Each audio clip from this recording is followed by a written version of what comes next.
Fala galera, tudo bem aí com vocês? Espero que sim. Estamos aqui para mais uma resolução, prova da UFO 2021, curso Medicina, prova objetiva, segundo semestre. Vamos lá? Prova legal, nível UFO, né? Você já sabe que não são questões assim muito tranquilas, são questões que exigem um nível de conhecimento bem bacana. Vamos lá. Bom, seguinte, essa primeira questão aqui é uma questão bem interpretativa, né? Que não é muito a levada da UFO. Mas aconteceu nessa questão. Então vamos dar uma olhadinha? Ó, o acúmulo de danos, de erros e de instabilidades genômicas que envolve a molécula de DNA e as intempéries sofridas por ela, como por exemplo a radiação solar, a poluição do ar, tem sido motivo de interesse de pesquisadores ou pesquisadoras brasileiros. Essas pesquisas mostram que tais acúmulos têm provocado mutações, morte celular, senescência, que é um envelhecimento, inflamação, desdobrando-se em diminuição da capacidade, de regeneração, em declínio da funcionalidade do organismo, em degeneração exacerbada e impactos na comunidade celular, e perda progressiva da eficiência de processos fisiológicos em alterações nas respostas teciduais e celulares. Um texto extraído de uma revista genética, né? Tá aí, ó, revista genética na escola. Então ele cita, né, problemas que o DNA acaba passando por intempéries, por situações externas, por situações internas, e que isso, dificulta a regeneração, causa um declínio na funcionalidade. Então, assim, o que ele procura mostrar num texto desse? Olha só a pergunta. De acordo com o exposto, o principal interesse dos pesquisadores está associado ao processo de investigação denominado. O que os caras estão preocupados aqui em investigar? Aí vinha alternativa A, o envelhecimento celular. Alternativa B, a recombinação genética. Recombinação são fenômenos que levam à variabilidade genética. Aqui não está falando de variabilidade genética nenhuma. Depois, divisão celular meiótica. Nós não estamos falando de meiose. Meiose é um processo para formar gameta, implanta para poder formar esporo em fungo. Ninguém citou meiose aqui. E de regeneração tecidual. Veja, ele cita a regeneração tecidual, mas ele diz que a regeneração tecidual ela está sendo prejudicada por tudo que está acontecendo com a célula. Que a célula, inclusive, está tendo problemas para conseguir sobreviver. Então o texto tenta mostrar para você de forma muito categórica que os pesquisadores estão interessados no estudo do envelhecimento celular, dos fenômenos que foram citados que estão fazendo a célula envelhecer de forma muito precoce, causando todos esses danos que foram colocados aqui na questão. Tá bom? Então uma questão meramente interpretativa, tranquila, eu achei uma das mais tranquilinhas aqui da prova, tá? Bom, a segunda questão já envolve botânica, né? Já vem aqui, o quadro abaixo representa alguns hormônios vegetais e algumas funções desempenhadas por esses hormônios. Relacione a coluna da direita com a da esquerda no que se refere aos hormônios vegetais e suas funções.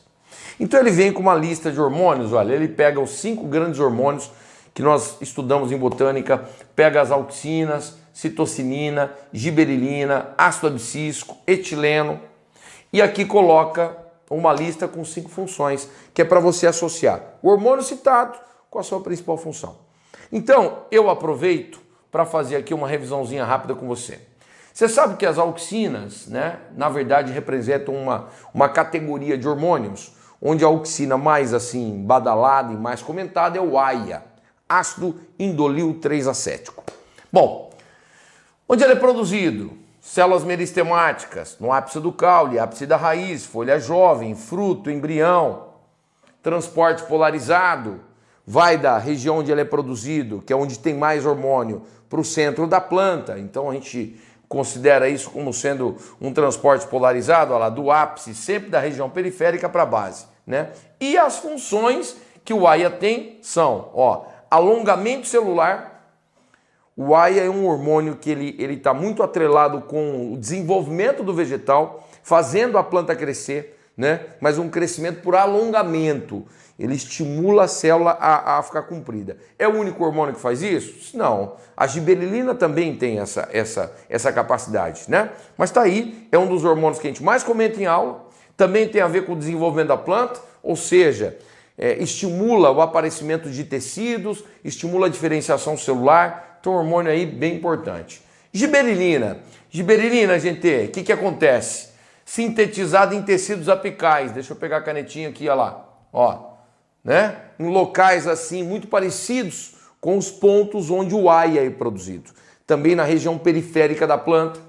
Transporte, ó, ele vai tanto junto com a seiva elaborada quanto com a seiva bruta. Tem a ver também com o crescimento da planta e o desenvolvimento. Estimula também o crescimento celular.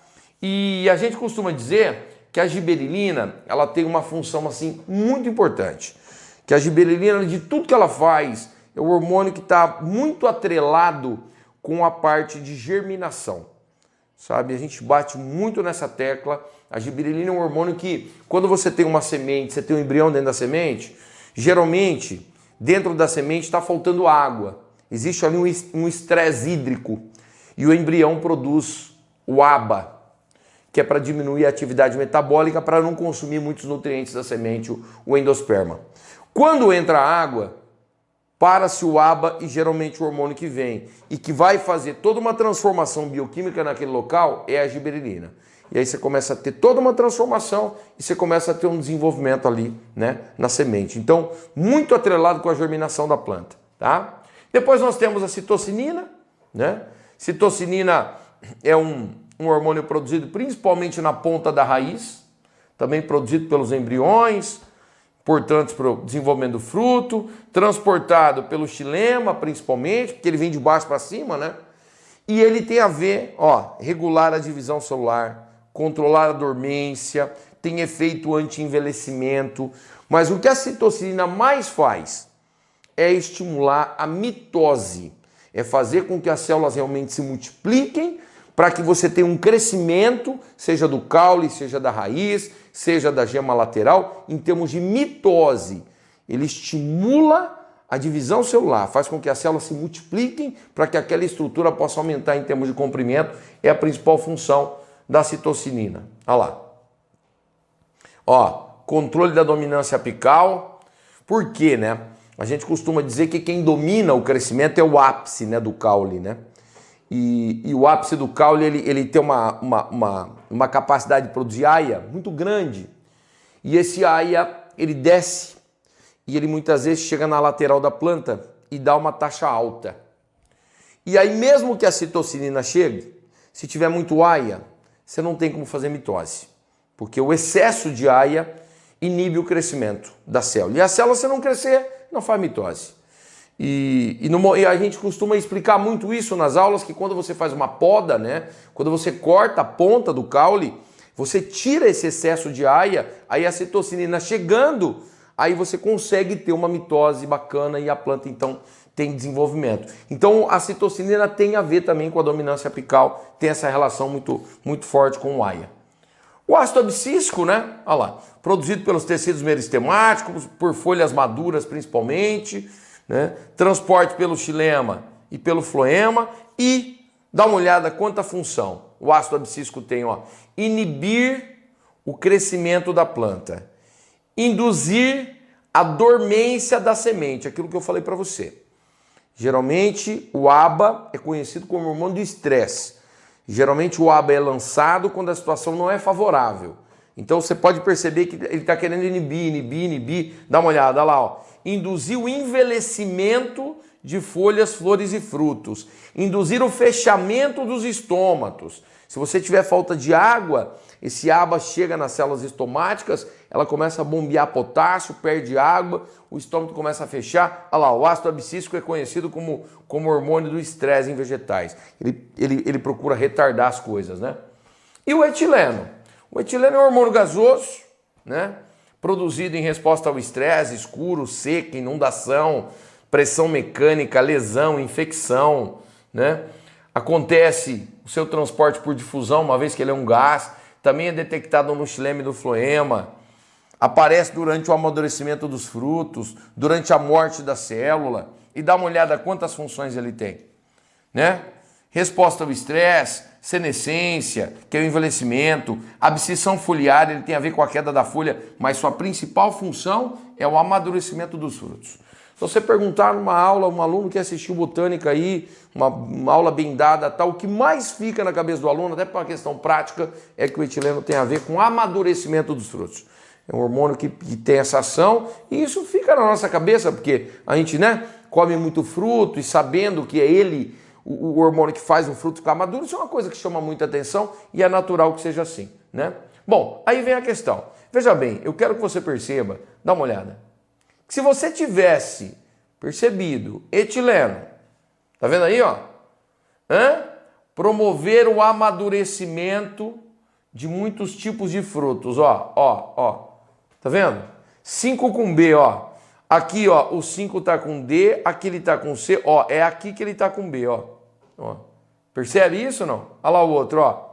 5 com E. Você já matava a questão só com conhecimento do etileno, né? E o restante você tinha que associar o 1 com o C, olha lá. 1 é a auxina, C, ó, promover a formação de raiz, regular o desenvolvimento do fruto, tem a ver com tropismo e tactismo, porque tem a ver com crescimento. Tropismo é crescimento, o AIA tem muito a ver com isso, né? Depois o 2 tem a ver com o E lá. 2, citocinina, regular a divisão celular. Então aquilo que eu falei para você tem muito a ver com mitose, né? Tá aí. O 3, giberilina, tem a ver com A lá, estimular o alongamento do caule, desenvolvimento de pólen, crescimento de tubo polínico. Então tem lá, germinação, que eu tinha falado para você aqui, ó, tá vendo? Germinação da semente. Ele é muito visado com relação à germinação, né? E depois o 4, que é o ácido abscísico, com o D lá. Inibir o desenvolvimento, promover a dormência da semente, inibir a germinação, promover a senescência. Então é o hormônio do estresse. Então se você se atentou a isso, você assinalou aí a alternativa C e acertou essa belíssima questão de botânica envolvendo a parte de fito-hormônios. Beleza? Vamos para a próxima. Gente, dá uma olhada nessa.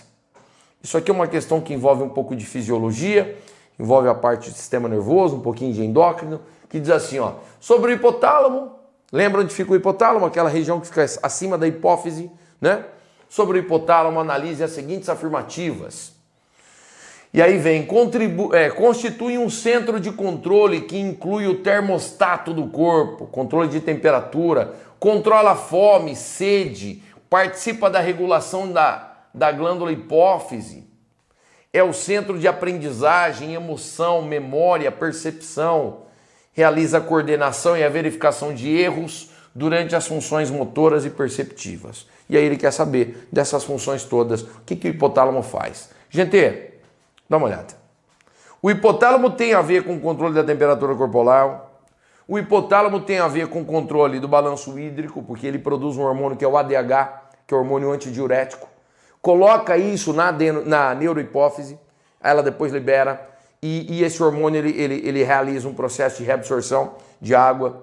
Ele tem a ver com o apetite, ele tem a ver com o controle das emoções, raiva, medo, prazer, tristeza, alegria.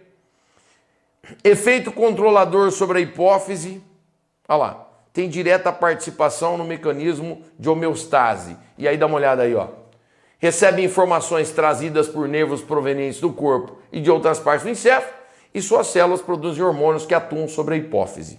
Então aqui é o hipotálamo e ele consegue atuar tanto na neuro quanto na adenohipófise. Lembrando que ele, hipotálamo, produz 2 hormônios que são armazenados na neurohipófise. Um é a ocitocina, que tem a ver com a contração da glândula mamária, que tem a ver com a contração do útero, um para expulsar o leite, o outro para poder expulsar o feto. Tem a ver com o ADH, ó, um hormônio que tem a ver com a reabsorção de água, para que na urina não saia tanta água assim, né? Ele controla, ó, ele tem controle sobre a hipófise de uma forma geral. Ele manda hormônio de liberação, pedindo para a hipófise liberar determinados hormônios. Ele pede para não liberar, ó, ele tem hormônio de inibição. Então ele tem um controle muito ativo sobre a hipófise. Bom, sabendo isso, dá uma olhada nisso aqui, ó. ó. Constitui um centro de controle que tem a ver com o controle da temperatura? Realmente. 2. Tem a ver com o controle da fome, da sede, regula a glândula hipófise? Regula, você viu o quanto ele regula. Quem manda na hipófise é o hipotálamo. Mas ele não tem nada a ver com aprendizagem, ó. Absolutamente nada a ver com aprendizagem, com memória. Isso quem tem a ver é o cérebro e não o hipotálamo, né? E aqui, ó, ele não realiza coordenação e verificação de erros durante funções motoras e perceptivas. Isso também, quem tem a ver, é principalmente a região cerebral para poder fazer essas correções todas. Tá bom? Então, se você era craque em hipotálamo, alternativa correta, B de bola. Fechou? Próxima questão. Essa questão causou muita polêmica. Muita polêmica e é uma questão que, na minha opinião, deveria ser anulada, tá? Vou ser muito sincero com vocês. Então a gente tem que ser muito pragmático. Uma questão que envolve interpretação e, obviamente, um conhecimento. Esse é um conhecimento que geralmente a gente dá na aula quando a gente vai falar sobre crescimento das populações. E aí, vamos lá. Olha lá. A figura abaixo representa curvas de sobrevivência idealizadas, tipo 1, tipo 2, tipo 3. O eixo X é logarítmico e o eixo Y, né, logarítmico, e o X está numa escala relacionada para que a espécie com durações de vida amplamente diversas possam ser apresentadas juntas no mesmo gráfico. Então, aqui nós temos número de sobreviventes, aqui está a escala logarítmica, né, está aqui, e aqui você tem a porcentagem da duração máxima de vida. Então, veja, toda vez que você olhar aqui para o Y, você está olhando o número de sobreviventes, a taxa de sobrevivência. E aqui no X, você vai ver a porcentagem de duração máxima de vida. Ó. Então a vida vai estar começando aqui e vai vir até aqui, esses 100, vamos imaginar 100 anos, né? Então, a partir do momento que você avança nessa linha, significa que os anos estão passando. E aqui o número de indivíduos que estão vivos numa dada faixa etária, tá bom? Então, quando você, por exemplo, coloca aqui, né, ó, olha, né, ó, uma idade baixa, número de sobrevivente alto, né? Aí você coloca aqui, ó, uma idade que não é tão alta assim, uma idade intermediária. Olha o sobrevivente como tá baixo. Agora, dá uma olhada aqui como o sobrevivente está alto, aqui já diminuiu um pouquinho. Então ele procura mostrar, deixa eu apagar aqui para você, ele procura mostrar, por exemplo, nesse 1 aqui, que todas as espécies que se enquadrarem no tipo 1 são espécies que apresentam, dá uma olhada, um número de sobrevivente alto, ó, durante quase toda a sua vida. E quando chega no fim da vida, aí cai. Você percebe? Enquanto que o 2, o que está acontecendo? Você começa com o número de indivíduos sobrevivência alta, e a partir do momento que os anos vão passando, os indivíduos vão morrendo, né? De uma forma, assim, homogênea. Você não tem uma concentração de mortes no início ou no final. O número de óbitos, ele é mais ou menos constante durante todo esse lapso temporal. Enquanto que nesse número 3, deixa eu apagar aqui de novo, nesse número 3, o que acontece? Os indivíduos morrem muito cedo. Você percebe, olha, quando chega numa certa faixa etária, olha como a maioria morreu. Você percebe, ó como ele cai de uma vez, né? E depois que a maioria morre, aí você tem uma constância. Os indivíduos que conseguiram sobreviver e passar para esse período inicial da vida, eles têm uma capacidade de sobrevivência durante um tempo maior, assim. Então já não morre tanto, né? Concentra a mortalidade no começo. Veja, quando a gente dá essas aulas aqui, a gente mostra isso, né? Olha lá, dou esse gráfico aqui, exatamente esse gráfico, do jeitinho que ele caiu para você. A gente apresenta esse gráfico e a gente coloca aqui, olha lá. A maioria dos indivíduos pode sobreviver durante toda a longevidade potencial da espécie e então morrer. Olha lá, sobrevive e depois morre, tudo que praticamente junto. 2, a sobrevivência pode ser igual ao longo de toda a vida, ó, né? Seria esse 2 aqui. E o 3, ou pode ser baixa entre os jovens e permanecer alta pelo resto da vida. Ou seja, pouco jovem sobrevive, mas depois que a maioria morreu, aí a taxa de sobrevivência passa a ser homogênea. Eu coloquei alguns exemplos. Ó, né? A nossa espécie, por exemplo, ela acaba se enquadrando no que seria o tipo 1, né? Que é esse aqui. Geralmente, mamíferos de grande porte, uma girafa, um elefante, um ser humano, um chimpanzé, eles são relativamente produzem poucos indivíduos e cuidam muito bem dos filhotes. Então a chance do filhote morrer ela é muito baixa, né? Muito baixa. O animal tende a sobreviver e ter uma vida longa e morrer já mais idoso, né? Então, esse seria o 1. O número 2, pessoal, tá aqui, ó. Ó, sobrevivência de aves silvestres, muitos roedores, esquilos, vários invertebrados, lagartos, plantas anuais, são aquelas plantas que nascem, crescem, reproduzem, envelhecem e morrem no intervalo de tempo aí de mais ou menos 1 ano e tal, né? Assemelham-se à curva 2. Realmente, esses seres se assemelham à curva 2. Eu coloquei aqui umas aves para vocês, ó, né? Isso é uma pesquisa feita com melro, com tordo, cantor e o tordo americano, que são aves muito parecidas, né? Perceba, né? Aqui. E aí eu quero que você perceba, ó como ele está muito parecido com o 2, que é esse que está em verdinho aqui, você percebe? Né? Então os indivíduos nascem, olha lá, nasceu. Aí a partir do momento que o tempo vai passando, você tem um declínio, né? Eu peguei 3 espécies aqui para te mostrar, quer dizer, vai caindo, tem uma pequena variação aqui no meio? Tem, mas o aspecto é como o aspecto 2, você percebe? É assim. Então isso serve para ave, isso serve para planta anual, isso serve para muitos invertebrados, é assim que funciona. E depois eu peguei aqui, ó, olha lá, sobrevivência de vegetais de vida longa. Então eu peguei um ipê aqui, um jacarandá, são aqueles vegetais que não são anuais, são vegetais que levam um grande tempo para se desenvolver e tudo mais, né? Então aqui tem um ipê, aí ó, muitos peixes, maioria de invertebrados marinhos, ó, muitos descendentes, sem cuidado. Então são seres que acabam assim gerando muitos descendentes, uma grande quantidade, mas não tem cuidado nenhum. Não tem quem cuide daqueles indivíduos. Então o que vai acontecer? Vai acontecer como esse que está em vermelho aqui. A grande maioria morre logo no início, né? Passa-se por uma seleção natural, ficam vivos muito poucos, e os que ficam poucos conseguem ir atingindo a fase adulta e aí conseguem viver durante o tempo maior, né? Então cai mais ou menos como nesse gráfico que você está vendo aqui, tá bom? Gente, agora, veja bem, estava aqui 1, 2, 3, vamos avaliar.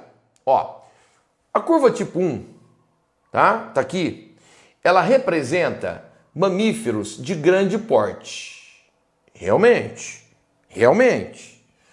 incluindo seres humanos que produzem proles pequenas, realmente, tá tudo certo. Ó, mas as provêm com bons cuidados. É verdade? É verdade, é verdade. Os cuidados são muitos, você garante, né, a fase inicial, principalmente de vida do indivíduo, garante que os pais cuidando ele consiga passar por esse período crítico e depois toca a vida dele, né? Então 1 está correto, eu vou marcar aqui, ó, o 1 está ok. Deixa eu colocar aqui, ok.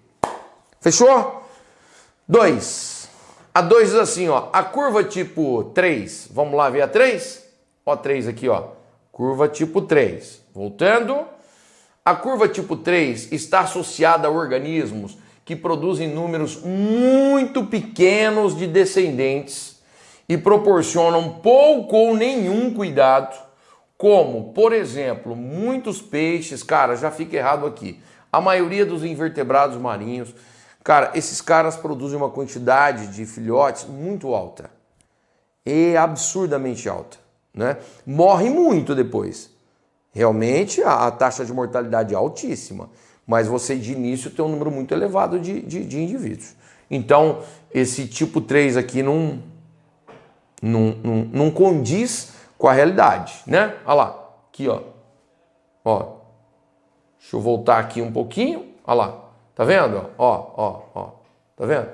Ele está dizendo que produz poucos indivíduos, né? E não é isso, produz muitos indivíduos, tá? Então, aí ó. número muito pequeno, isso aqui já inviabilizou logo no começo, eu vou colocar aqui que é falso, então isso aqui não dá certo. Vamos pro 3, vamos pro 3. O 3 é assim, ó, a curva tipo 2, vamos lá na 2, curva tipo 2, essa curvinha aqui, ó, né? Que é a mortalidade mais ou menos acontecendo durante toda a vida. Então não tem um período da vida onde a mortalidade é mais expressiva, né? Então vamos lá, olha lá. A curva tipo 2 apresenta uma taxa de mortalidade, ó, constante ao longo da vida do organismo. Show! Como acontece com invertebrados, realmente, com plantas anuais. Show! Show! Se você olhar aqui, ó, quando eu dou essa aula aqui para vocês, ó, quem assistiu essa aula com a gente, dá uma olhada aí, ó. Olha lá. Tá vendo? Ave silvestre, roedor, vários invertebrados, plantas anuais. Show! Então, se você lembrou da aula, matou essa parte aqui sem nenhum problema. Então, tá aqui, eu coloco também ok. Então, nós temos o 1 ok e o 3 ok. O 1 ok e o 3 ok. Vamos pro 4. O 4 é o que eu não gostei. Eu acho que... Bom, vamos lá. Quero que você avalie com o seu conhecimento. Em aves... Você já viu o gráfico da ave. Você quer que eu volte na ave? Eu volto, não tem problema. Aqui o da ave. As aves estão aqui, ó. É o tipo 2, tá certo? É o tipo 2, é esse que está em verdinho aqui. Mas vamos lá, vamos lá, vamos lá. Aqui, ó. Em aves, a mortalidade costuma ser alta entre os indivíduos mais jovens, como a curva tipo 3. De jeito nenhum. As aves não apresentam no início da sua vida uma mortalidade tão alta assim como o tipo número 3. Não é assim que funciona. As aves apresentam o gráfico desde o início como 2. Tá? Isso não é verdade. Então, a 4 fica falsa. Falsa. Depois ele conserta. Depois ele vem assim, ó, né? Como a 3, mas consideravelmente constante entre os adultos como a 2. Não. Tem que ser como a 2 desde o início. Eu não tenho um início, né? Porque aí eu ia ter que fazer uma curva diferente. Não ia ter que fazer uma curva diferente? Eu ia ter que fazer uma curva diferente. Eu ia ter uma curva bem acentuada no começo e depois ela ia ter que ficar homogênea. E eu nem tenho uma curva dessa aqui. As aves se enquadram dentro da categoria 2. Não é começa como a 3 depois muda como a 2. Então ela é falsa. E aí, veja, você não tem uma alternativa que condiz com a realidade. Eles, no gabarito oficial dessa prova, eu fiquei sabendo que colocaram aqui o D como correto. Eu não concordo, tá? Não está correto a última. E aí nós não temos uma alternativa que fale 1 e 3, tá vendo? Ó? Nós não temos 1 e o 3. Então não daria nem para mudar o gabarito, né? Falar, olha, não. Foi um erro aqui, não é o D, é o... Mas não tem. Então eu acho que essa questão eles deveriam anular, tá? Essa é a minha opinião, estou fazendo a questão realmente como ela deve ser interpretada. Fechou? Gente, com isso, vamos para uma questão de citologia. O pessoal ama citologia, né? Gosta, os futuros médicos aí. Ó, a doença de Tay-Sachs resulta em um defeito na enzima que atua em uma das etapas da digestão intracelular de um gangliosídeo, substância normalmente presente nas membranas de células neurais que precisa ser continuamente reciclada por meio da digestão realizada por uma determinada organela celular. Eu acho que você deve ter acertado. Achei a questão número 1 e essa questão aqui relativamente tranquila. Você quer ver? Vou continuar. Em uma análise mostrando que as células neurais dos doentes estão aumentadas devido ao inchaço da referida organela celular, é correto afirmar que a organela celular afetada é um texto clássico desse aqui, tranquilo, sem pegadinha, falando de digestão intracelular, está dizendo que a organela está inchada, que ela não está conseguindo fazer a digestão. Aqui, só pode ser o lisossomo. O lisossomo é a organela que quando a gente vai trabalhar com você, a gente fala, gente, quem produz as enzimas do lisossomo é o retículo granular. Ele manda as enzimas para o complexo golgiense. O complexo golgiense empacota, solta o lisossomo. O lisossomo faz digestão intracelular. Dá uma olhada aqui, olha lá. Aqui está o complexo Golgiense, ele está soltando. Esse é o lisossomo primário, quer dizer, aquele lisossomo que tem enzima, mas ainda não fez a digestão. Se uma célula faz uma fagocitose, por exemplo, uma pinocitose, e aí vem um vacúolo alimentar, um fagossomo, um pinossomo, quando o lisossomo chega e ele vai derramar enzima, se ele não conseguir digerir tudo aquilo, aquilo vai inchando, porque você não tem como absorver algo que não foi digerido. Ó, você está vendo a junção do lisossomo aqui, ó, para fazer a digestão? E isso começa a acumular na célula. Se você pegar essa doença que foi descrita, o que acontece? Ó, dá uma olhada aqui, ó a doença aqui, ó. A gente comenta dessa doença nas aulas. A gente comenta. Olha lá, tem lisossomo com falta de lipase, ó. O lisossomo, ele geralmente, olha as enzimas que ele tem, ó. Ele consegue, com as enzimas que ele tem, quebrar proteína, lipídio, carboidrato, ácido nucleico, fosfato, sulfato. Agora, o que está acontecendo? Com essa doença, falta lipase. E aí começa a acumular lipídio nas células neurais. E isso acaba causando retardo mental e a morte ainda na infância. Essa doença também é conhecida como idiotia maurótica, né? Então, a alternativa que você deveria assinalar, sem sombra de dúvida, seria lisossomo. Espero de coração que você tenha acertado, tá bom? Segue. Gente, questãozinha de genética, não poderia ficar de fora a genética aí. Vamos ver? A representação abaixo apresenta o padrão de herança da xeroderma pigmentosa, XP, uma condição genética caracterizada por extrema sensibilidade aos raios ultravioletas, que resulta em um risco aumentado para o desenvolvimento do câncer de pele. E aí ele dá um cruzamento A e um cruzamento B. E no cruzamento A ele já mostra, eu tenho um indivíduo heterozigoto com outro heterozigoto. Bom, o que eu imagino? Imagino uma primeira lei de Mendel clássica. Para não inventar moda. Só vou inventar moda se não sair numa situação clássica de genética. Então, azão, azinho, azão, azinho. Vou fazer o cruzamento, o que eu imagino que apareça? Ó, um azão, azão, ó, o indivíduo que é não afetado. Esse com esse aqui vai me dar azão, azinho, que vai ser um indivíduo heterozigoto. E aqui também, ó lá, azão, azinho com azão, azinho. E aqui vai sair azinho, azinho, que é um indivíduo afetado. Você percebe como ele casa direitinho, você já usando o teu conhecimento basiquinho de genética? Você fala, mas será, professor?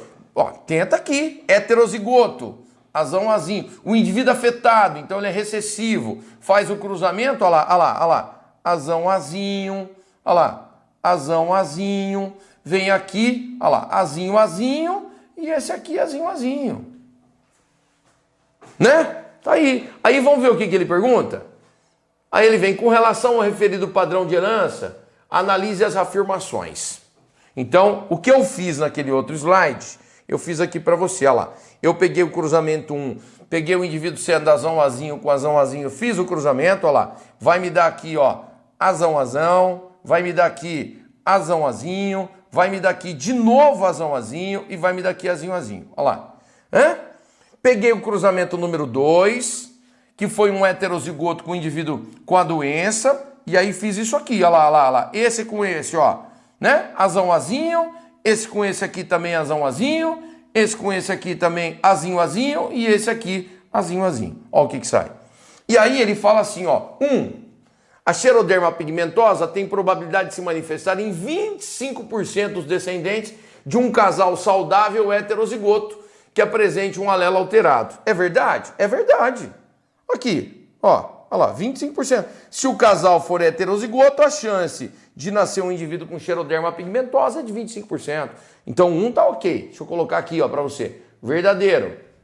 2. A xeroderma pigmentosa afeta homens e mulheres em proporções diferenciadas. Não, senhor. Já de cara, ele se mostrou sendo uma herança autossômica. Não é herança de sexo. Então, aqui você esquece. Isso aqui já é falso. Eu já nem continuo. Vou no 3. É necessária a presença de um alelo alterado no mesmo locus para que uma pessoa desenvolva a doença. Veja, é necessária a presença de um alelo alterado. A doença é uma doença recessiva. Eu preciso dos dois alelos alterados. O indivíduo tem que ser azinho, azinho. senão ele não manifesta doença. Isso aqui é falso. E o último, a probabilidade de manifestar a doença é aumentada para 50% se o casal for composto por um heterozigoto e um afetado. Aqui, ó, um heterozigoto e um afetado. Qual é a chance de nascer afetado? Ó, 50. Era de 25, nesse caso aqui, nesse cruzamento, 25, e aqui foi para 50. Então, aqui é verdadeiro, e aí, verdadeiro ou verdadeiro, a alternativa, dado o 1 e o 4 estão corretos. Questãozinha de genética, tranquilinha. Beleza? Vamos pro próximo. Gente, esse próximo aqui ele envolve um pouquinho do assunto reino Monera, fala dos procariotos, fala sobre as bactérias e diz assim: os procariotos apresentam níveis elevados de diversidade genética. Níveis elevados de diversidade genética. E os 3 fatores responsáveis por isso são... Gente, é assim, ó. As bactérias não realizam reprodução sexuada. Não realizam. O que faz com que a bactéria tenha uma diversidade genética absurdamente alta? Primeiro, ela tem reprodução muito rápida e sofre mutações. Essas duas coisas combinadas acabam trazendo uma grande diversidade genética no mundo bacteriano. Porque quando acontece a mutação em uma bactéria e ela vai fazer cisparidade, de uma bactéria que sofreu o processo, você passa a ter 2, e daqui a alguns minutos você tem 4 e 8, e depois uma sofre uma mutação, a outra, e a coisa vai assim, dá uma olhada. Ó, as mutações são a principal fonte de variação em bactéria. Ó. Novas mutações podem aumentar rapidamente a diversidade genética em espécies, com tempos de gerações curtas, formando grandes populações. Olha lá, evolução rápida. Ó. Tá? Então a bactéria está aí desde que o mundo é mundo. Quando uma sofre mutação, como ela se reproduz muito rapidamente por cisparidade, a mutação é passada. E aí outra mutação e outra, e vai gerando, e vai gerando, e vai gerando.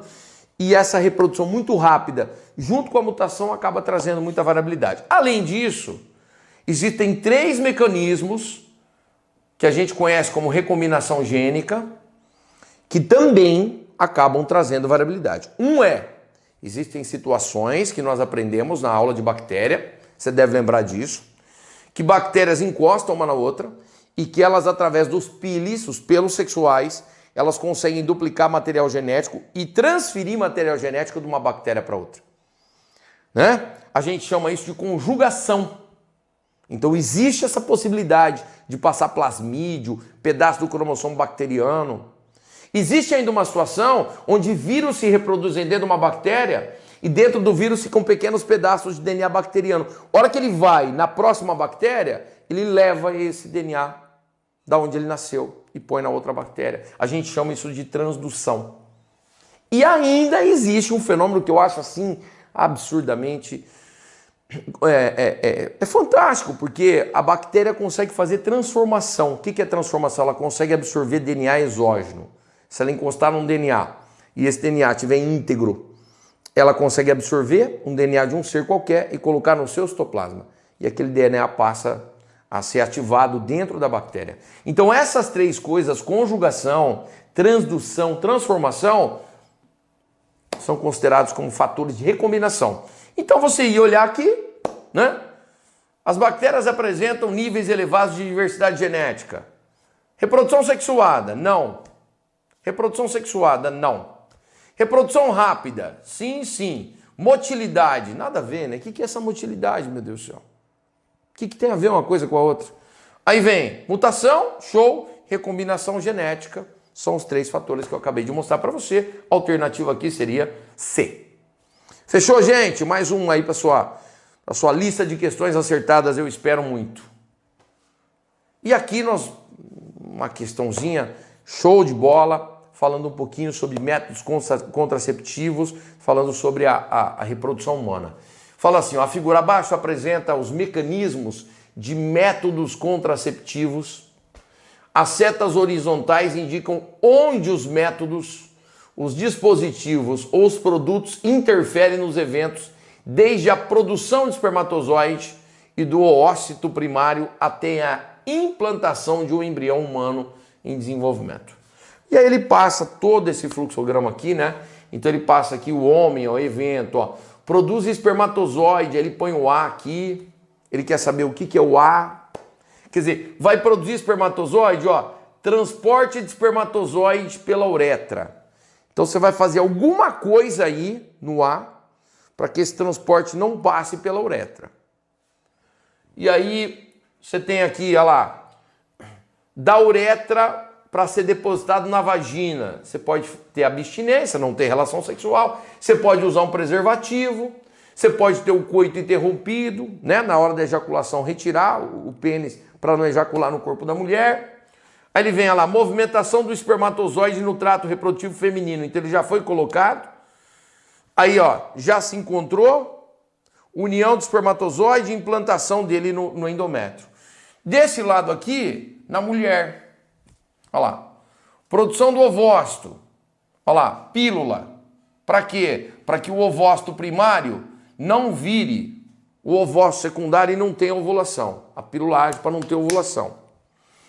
Abstinência, já colocamos lá. O item B aqui seria algo que a mulher teria que fazer para que o espermatozoide que está passando pela uretra não se depositasse na sua vagina. Esse seria o item B. Depois o item C, olha lá, captação do ósito pelo oviduto. Olha lá, transporte do ósito no oviduto. Ó. Alguma coisa aqui para evitar que esse ósito venha a ser transportado pelo oviduto, que é a tuba uterina, a antiga trompa de Falópio. Alguma coisa aí, além do espermicida, do diafragma, né? E aí vai. E depois aqui, olha lá, fez a fecundação, aí tá, né, ó, união do espermatozoide com o óvulo, ele tá falando em alguma coisa aqui, ó, além da pílula do dia seguinte, que vai impedir com que o espermatozoide se encontre com o ósito para fazer fecundação ou vai impedir a implantação no endométrio. Nas nossas aulas nós temos um esquema muito parecido, né? Que é esse aqui, olha lá. Olha lá. Na mulher, né? A mulher, produção de gameta, olha lá. Se você usar pílula, não tem produção de gameta. Então a mulher não consegue produzir. Ó, saída do gameta para ele ser depositado na vagina. Se a mulher tiver a abstinência, não realizar o ato sexual quando ela vai ovular, isso não vai acontecer, né? Isso pro lado da mulher. O homem, olha lá, produção de gameta, olha lá, ó, vasectomia. A vasectomia, você muitas vezes quando faz, depois de um certo tempo, muitos homens param de produzir espermatozoide. Se não parar, no mínimo, produziu, mas ele não sai, olha lá, vasectomia. Né? Aqui está a abstinência, quer dizer, se ele deixar de ter relação, né, não vai sair, tá aí. Aí, saída do gameta para depositar na vagina. Ó, camisinha, coito interrompido, usou camisinha ou retirou o pênis na hora da ejaculação, então você não vai ter a deposição. Depois imaginando, né? Olha lá, espermatozoide, entrada do espermatozoide na tuba uterina, ó. Uso de diafragma, geleia espermicida, DIU, ducha vaginal. Eu não quero que tenha fecundação. Se a mulher fizer laqueadura, se a mulher realizar laqueadura, não vai ter a fecundação. E o uso de DIU, que muitas vezes impede a anidação, né? Então, isso é o que a gente mostra. Então, se você voltar aqui, cara, o que vai ser o A? Produção de espermatozoide e transporte pela uretra. Vai produzir, mas não vai transportar. O que só pode ser? Só pode ser aqui é a camisinha? Não. Vasectomia? Vasectomia. Ó o item D, camisinha. Não. A gente já fica aqui, ó, entre o B e o C, ó, vasectomia. Um homem vasectomizado, ele não tem como fazer com que o espermatozoide passe pela uretra, né? Que é o corte do canal deferente. Depois você vem aqui, ó, dá uma olhada no B aqui, ó o B, né? Transporte de espermatozoide pela uretra e a deposição na vagina. Eu não quero que deposite na vagina. Eu não quero que deposite. Qual que é o principal método contraceptivo para que o espermatozoide não venha a ser depositado na vagina? Ó, preservativo. Preservativo. Pode ser o feminino? Pode ser o feminino, como pode ser o masculino. Qualquer um. Mas aqui por que ele pôs o feminino? Porque ele tá pegando aqui, ó, ele tá pegando do lado da mulher, você tá entendendo? É a mulher tendo o ato. E desse lado aqui ele pegou o homem. Você entendeu? Agora continua, você quer ver? Ó o C, ó. Captação do ósito pelo oviduto. Você tá entendendo? Eu não quero que o ósito passe pro oviduto e depois ele venha a ser transportado pelo oviduto. Então o que eu faço? Eu corto o oviduto. Eu faço o que a gente chama de ligadura das tubas. Ou, nesse caso aqui, ele usou o termo laqueadura, que é um termo que vem sendo usado já há muitos anos como termo principal. Então, beleza. E por último, se você olhar aqui, ó, encontro do espermatozoide com o ósito, que é a fecundação. Ou, se fecundou, a implantação. Aqui, ó, além da pílula do dia seguinte, o que pode ser? O DIU, o dispositivo intrauterino, que muitas vezes mata o espermatozoide para não deixar ter fecundação, e outras vezes, mesmo que fecundou, ele não deixa nidar, ele não deixa fazer a nidação, que é a implantação do embrião no endométrio. Então, ficaria o DIU e nós teríamos aqui a alternativa B de bola. Combinado, gente? Gente, de coração, eu espero que você tenha mandado muito bem na prova da UFO. Se não mandou bem, fique tranquilo, temos muitas provas pela frente, você tem que manter o seu foco, continuar estudando, não pode desanimar, porque é muito conteúdo, eu sei como é difícil, mas você tem que ter foco, se é isso que você deseja, tamo junto. Galera, e antes que eu esqueça, se você gostou da resolução, deixa aí o seu like, seu joinha para nós é muito importante, compartilhe com seus amigos que também são vestibulandos, para nós é muito importante a sua opinião, dúvidas, pode mandar, estamos aqui para te ajudar. Combinado? Conto com a sua ajuda, pode contar com a minha, tamo junto. Forte abraço, até a próxima.